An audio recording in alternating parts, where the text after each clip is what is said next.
नमस्कार दोस्तों, स्वागत है आप सभी का स्टूडेंट सॉल्यूशन क्लासेस में।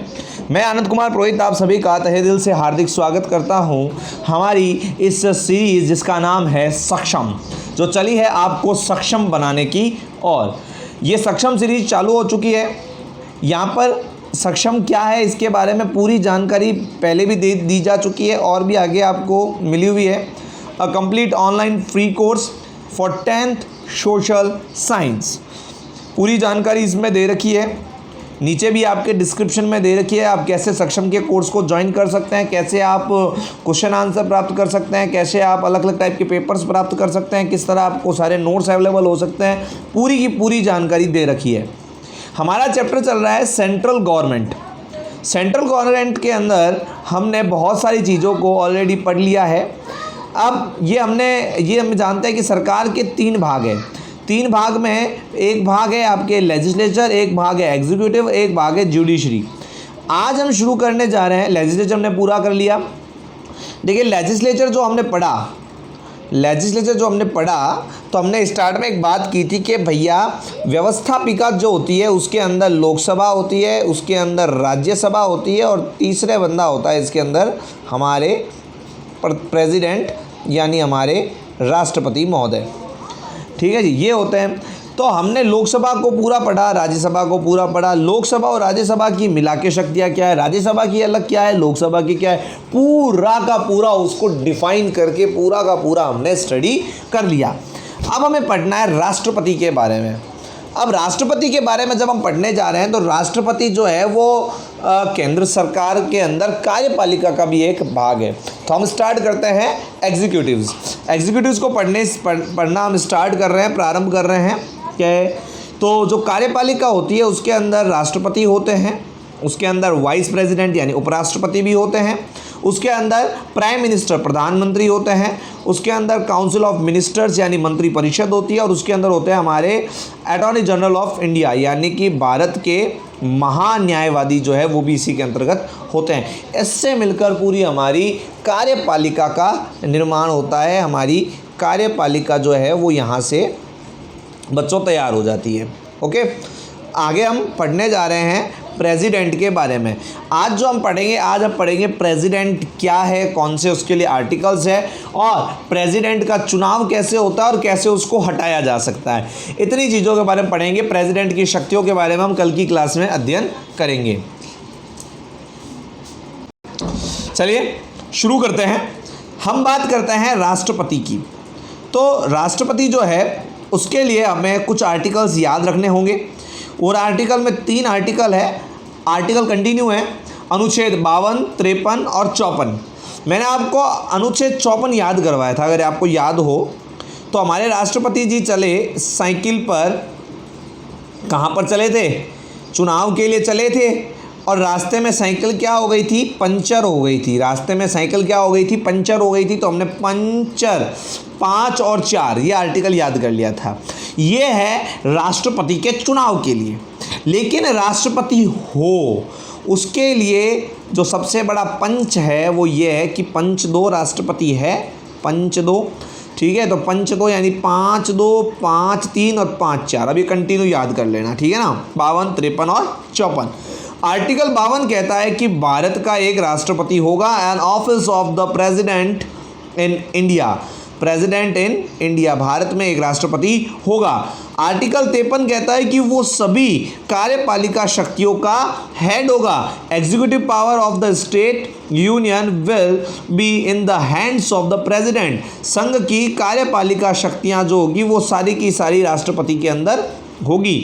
उसके बाद है 5 4 हमने याद किया था, ये रिलेटेड है इलेक्शन ऑफ प्रेसिडेंट यानी राष्ट्रपति के चुनाव से। चलो अब बताते हैं आपको राज की बात। जी हाँ, राज की बात। पता है क्या, ये इतने पावरफुल जो दिखते हैं ना प्रेसिडेंट साहब, वास्तव में इतने होते नहीं हैं बेचारे। जितने पावरफुल दिखते हैं उतने पावरफुल होते नहीं हैं, बहुत ही थकेले होते हैं। देखो इनका प्यारा सा चेहरा, कितने थकेले से हैं, ठीक है ना।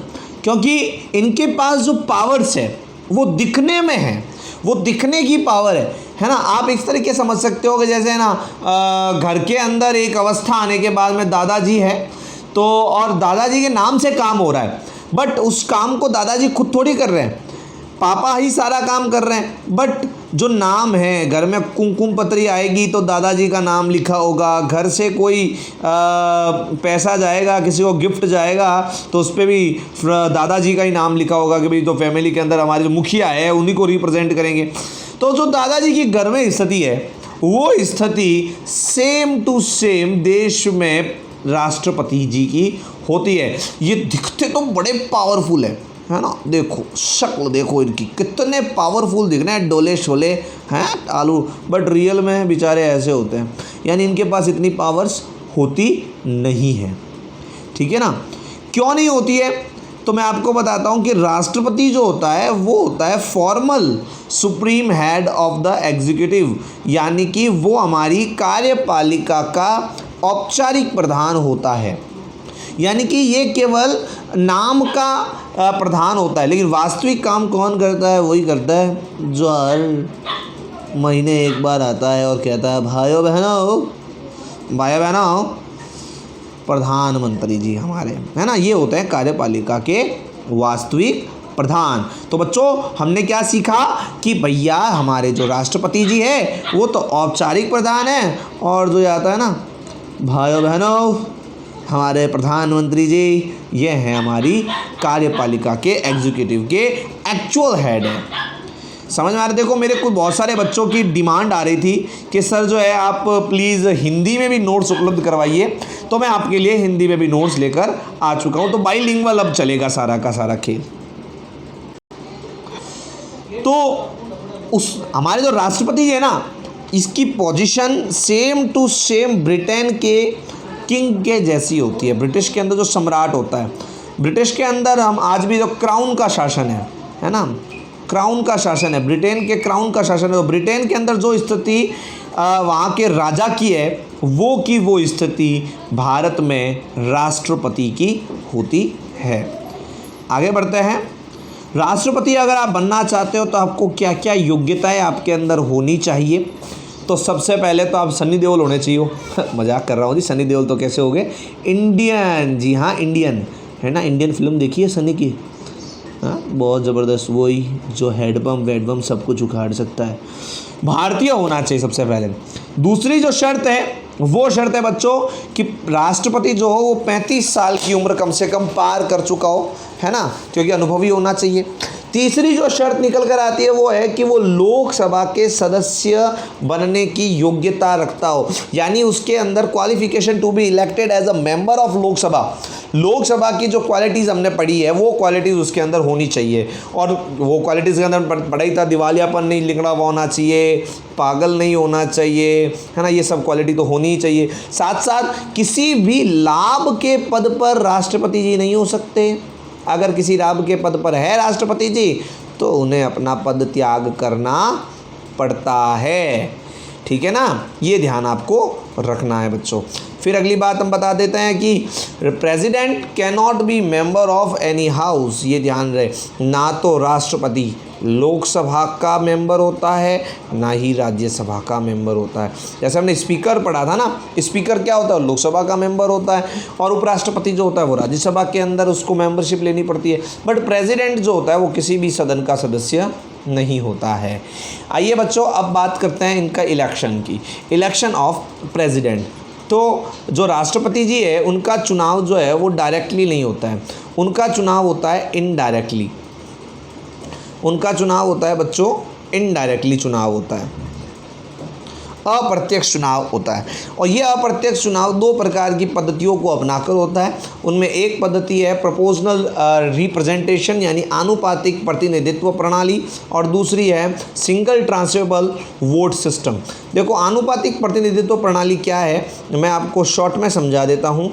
इतना समझ लीजिए बच्चों कि जैसे दो लोग हैं, ये में ए है और ये बी है, ये दोनों ही जो है राष्ट्रपति को वोट दे सकते हैं। मैंने दोनों ही मान लो एमएलए हैं, ठीक है। अब ये जो एमएलए साहब है, ये एमएलए साहब है, ये 2 करोड़ की जनसंख्या के एमएलए साहब है, और ये जो एमएलए साहब है ये 5 करोड़ की जनसंख्या के एमएलए साहब है।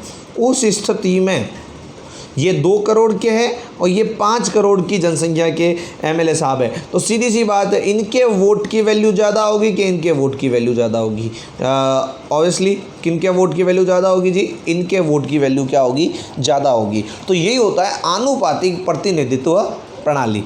फिर आता है सिंगल ट्रांसफरेबल वोट। क्या होता है सिंगल ट्रांसफरेबल वोट में? क्या होता है कि एक लिस्ट होती है दी हुई आपको, जैसे मान लो कि अगर 4 लोग जो है वो प्रेसिडेंट का चुनाव लड़ रहे हैं, तो वहाँ पर A, B, C, D आपको 4 लोगों को कॉलम में भरना है।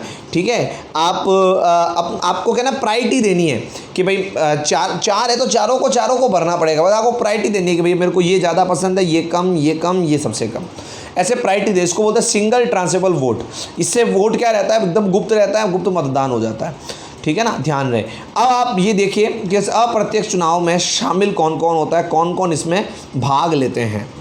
तो बच्चों ध्यान रखें, इसके अंदर all MP of Lok Sabha and Rajya Sabha, all MLA of state legislatures and all MLA of UT यानी केंद्र शासित प्रदेश, यानी लोकसभा और राज्यसभा के सभी सांसद, हमारे विधानसभा के सभी विधायक और साथ ही साथ जितने भी केंद्र शासित प्रदेश हैं उनके भी विधायक।